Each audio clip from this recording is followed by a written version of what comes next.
अमीक जमाई साहब, अगर 3 महीने में इलेक्शन कमीशन पूरी तरह से कॉन्फिडेंट है कि वो ये कंप्लेंट्स को कर लेगा हैंडल, तो आपको क्या दिक्कत है? नंबर 1। नंबर 2, सबके बूथ लेवल एजेंट होते हैं, बल्कि कांग्रेस के बूथ लेवल एजेंट तो डबल हो गए हैं, पिछले साल के मुकाबले अब डबल हो गए हैं। और अगर डबल हो गए हैं, बूथ लेवल एजेंट है, तो किसी का भी नाम कैसे कट जाएगा?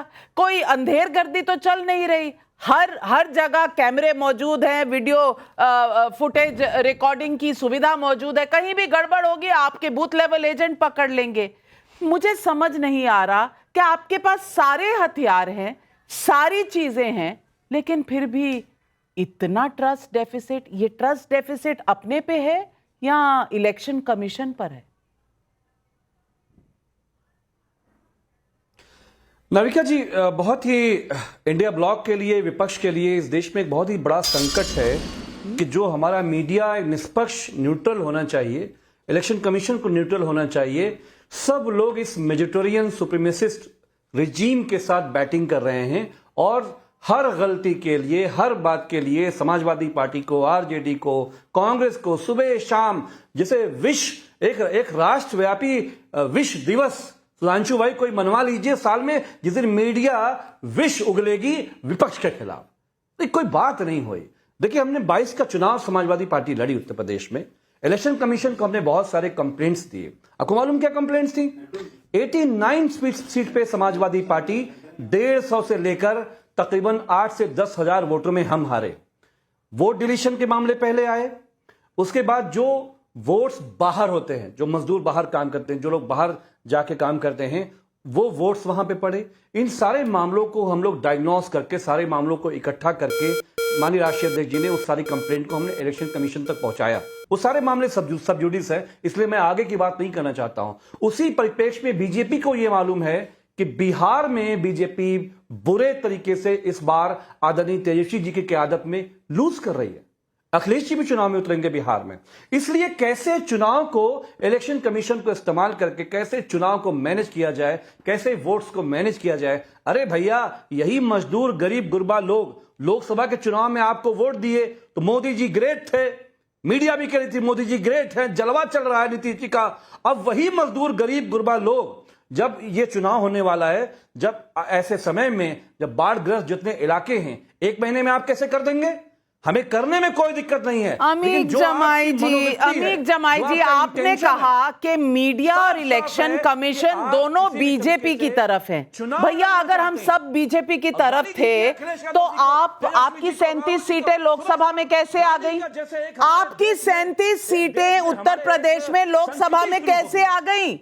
हम तो आपके खिलाफ थे, इलेक्शन कमीशन आपके खिलाफ था, 37 सीट कैसे आई ना भैया? इलेक्शन कमीशन बीजेपी का होने के बावजूद आपकी 37 सीटें आई। और कितने राज्य, हिमाचल प्रदेश, कर्नाटक, केरल, तेलंगाना, ये सब कांग्रेस पार्टी जीती ना। कैसे जीत गई? इलेक्शन कमीशन तो सुधांशु जी आपकी जेब में नहीं है क्या? इलेक्शन कमीशन आपकी जेब में है, फिर भी राज्य दूसरे के पास कैसे चला जाता है? जरा अमीक जमाई जी को समझा दीजिए। कितना बैटिंग करेंगी आप?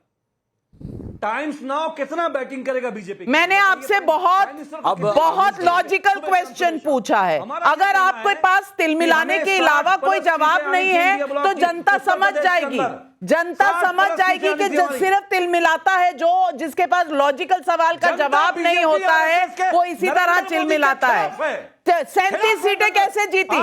पूछूंगी, डंके की चोट पे पूछूंगी। नहीं डरती मैं आपसे, 37 सीटें कैसे आई?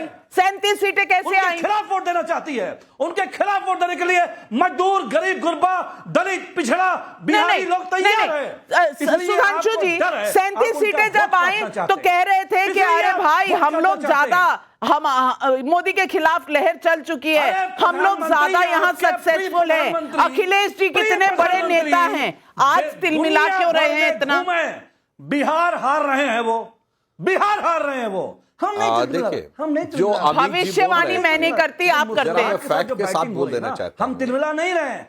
नरेंद्र मोदी अखिलेश बिहार जी में लूज कर रहे हैं। अरे और वो ओके, इलेक्शन अरे शांति ठीक है, दूध का दूध, पानी का पानी हो जाएगा ना। गरीबों के, मजदूरों के कोई वोट बात नहीं, काटना अरे चाहते हैं। अरे बात कुछ सीधी दिन सी खाम है। ख्याली ठीक है सर। ये पिछले 24 साल अरे से सामने से आके सुनिए, लड़ो पिछले यार। 24 साल से बीजेपी नरेंद्र मोदी जी हर इलेक्शन लूज कर रहे हैं। इलेक्शन कमीशन 2002 के गुजरात जरिए लूज लड़ते कर रहे थे, 2007 हो। 2012 लूज कर रहे थे, समाजवादियों से बिहार के अंदर। 2014 19 और 24 लोकसभा लूज कर रहे थे। कोई बात नहीं, चलता है भाई। अब मैं आपसे ये बताना चाहता हूं, आप जो कहने का प्रयास कर रहे हैं महोदय, अगर आपकी बात सही मानी जाए तो अखिलेश जी अपनी खानदानी सीट 1,72,000 से जीते और राहुल गांधी 3,52,000 से जीते। मतलब चुनाव आयोग राहुल गांधी की मदद कर रहा था और अखिलेश यादव के खिलाफ था। यही तो है ना कहने का मतलब। मतलब आपका कहने का मतलब है कि चुनाव आयोग ने राहुल गांधी की मदद हमारा की, इसलिए कहने का वो मतलब है, अखिलेश जी लोकसभा के से में 2.5 गुना बिहार अधिक का वो अंतर से मजदूर, जीत गए। गरीब गुरबा वोटर मेरे भाई, ठीक आप था, लोग जवाब क्या ठीक कहना थे। चाहते हैं समझ में नहीं आता। अभी बुरा हो और गया। गरीब गुरबा की बात जो आप लोग कहते हैं, मैं दलित निवेदन- और मैं वंचित सिंपल शोषित की सवाल बात है कहते सुधांशु हैं, भाई। तो लोकसभा नाविका जी, ये में दो पार्टियां वही आपके सामने मजदूर, हैं। गरीब गुरबा लोग ये समाजवादी बाहर पार्टी मजदूरी वो करता पार्टी है, है वो वोट जिसने दिया इस और आप देश जीत में गए। उत्तर प्रदेश में अभी आपको पहली समस्या दलित है? मुख्यमंत्री जब बनने वाली थी तो उनको मायावती जी को न सिर्फ जान से मारने की कोशिश की, बल्कि उनके दलित विधायकों को स्टेट गेस्ट हाउस कांड 4 जून 1995 को पकड़ पकड़ कर जातिवाचक शब्दों के साथ अपमानित करते हुए अपहरण करके ले गए। यह हलफनामा कोर्ट में दिया गया है। नंबर 2, रिजर्वेशन अरे इन एक प्रमोशन जाति की जो उत्तर प्रदेश में की सरकार एससी है, समाज सुधांशु का भाई, कैंसिल हर दिन किया। ब्राह्मणों के साथ क्या नंबर होता 3, है? कैंसिल हर दिन बैक दलित डेट से व्यक्तियों के किया। साथ क्या होता तो है? हजारों हर दिन दलित पिछड़ों जो के साथ सरकारी क्या होता है? कर्मचारी अरे थे कुछ दास्तान वो तो प्रमोट बताओ। होने के बाद डिमोट हो गए प्रदेश से हो ना, समाजवादी पार्टी के लखनऊ से हो शासनकाल ना। में। इसलिए आप आकर जब दलितों के चिंता की बात करते हैं तो outgoing समझ में chief आता है minister जो जिसने है, सबसे ज्यादा घात किया माननीय राष्ट्रीय वो अध्यक्ष आज ने कहा वोट है, की घात outgoing chief लगाकर minister। बचने का प्रयास कर रहा। और लालू प्रसाद यादव जी सुनिए, 2005 तक इनकी सरकार रही, जिला पंचायत में शेड्यूल कास्ट को रिजर्वेशन नहीं दिया। इन्होंने अनुसूचित जाति का आरक्षण लागू नहीं किया ताकि इनके ही पास सारा नियंत्रण बना रहे। और एक और बात मैं कहना चाहता हूं, जिज्ञासु जी ने पता नहीं कैसे जोशो जुनून में बोल दिया कि 1995 में लालू यादव जी ने तय किया कि किसी के निजी घर में वोट वो नहीं होगा मतदाता केंद्र।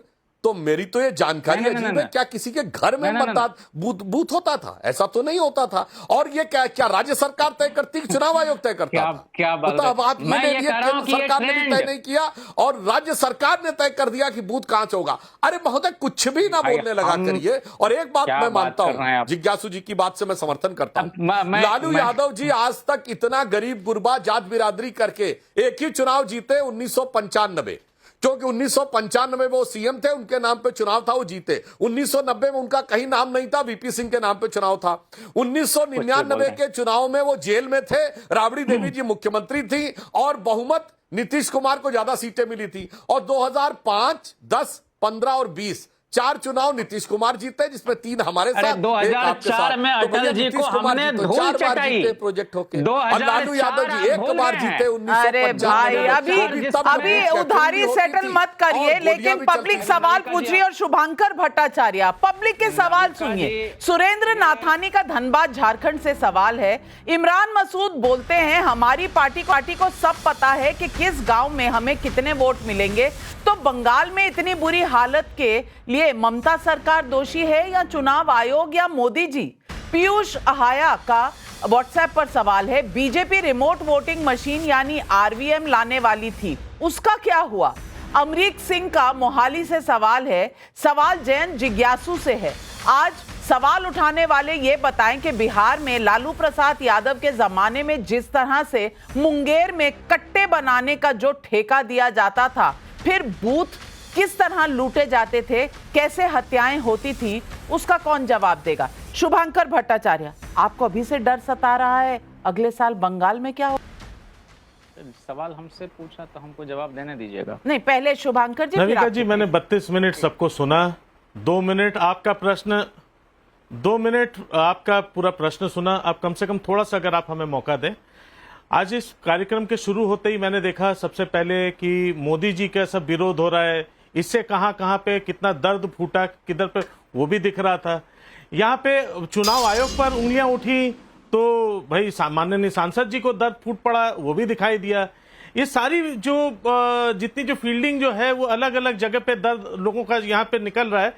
लेकिन सांसद जी से शुरू करूंगा। साहब, आपको शायद भूल रहे हैं मालिक कि आप ही का शायद एक उधर से जिसको आप बचा रहे हैं ना, उसी एजेंसी की बात हो रही है जिनके रिटर्निंग ऑफिसर किसी एक पार्टी के उस पर ठप्पा मारते हुए दिखाई दिए थे और चुनाव आयोग का गाज गिरता है कैमरे के ऊपर। इसलिए चुनाव आयोग कहती है कि जहां जहां चुनाव नहीं, वहां पे सीसीटीवी कैमरे की आवश्यकता नहीं है, क्योंकि सीसीटीवी कैमरा होता है तो चीजें पकड़ी जाती हैं। तो वहां पे गाज चुनाव आयोग का जो है वो सीसीटीवी कैमरे पर गिरता है।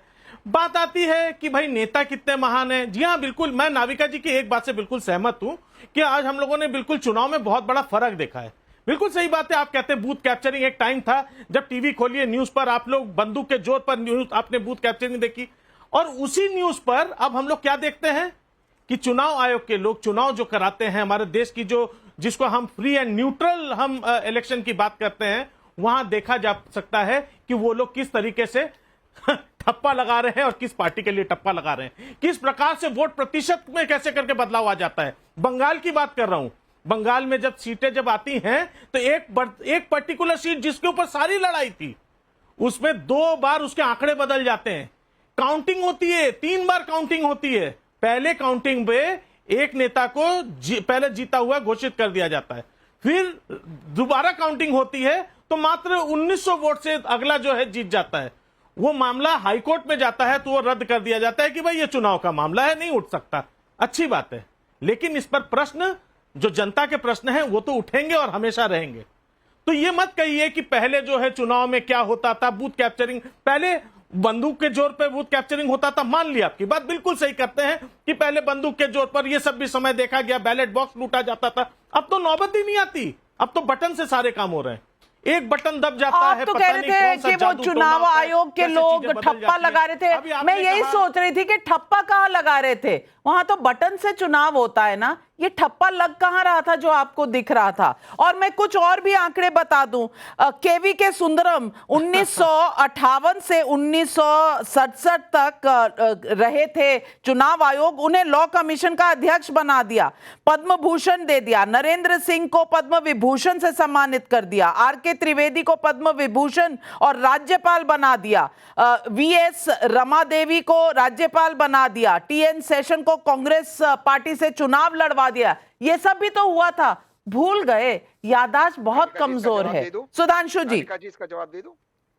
सुधांशु जी से कितना बुलवाइएगा नविका जी। देखिए, चुनाव आयुक्त के साथ साथ मैं भी वर्तमान 2024 के चुनाव की भी बात करता हूं।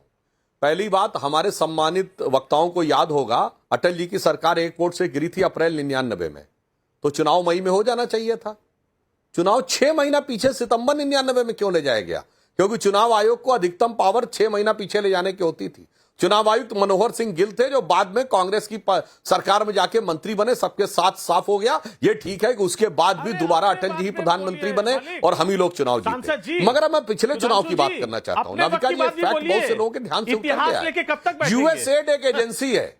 यह बात उभर कर सामने आई कि उसने 2024 के चुनावों में वोटर टर्नआउट बढ़ाने के लिए कई 100 करोड़ रुपए भारत के अंदर इन्वेस्ट किए, और यह बात अमेरिका के राष्ट्रपति ने भी बोली। किसी ने नहीं बोला कि इसकी जांच होनी चाहिए।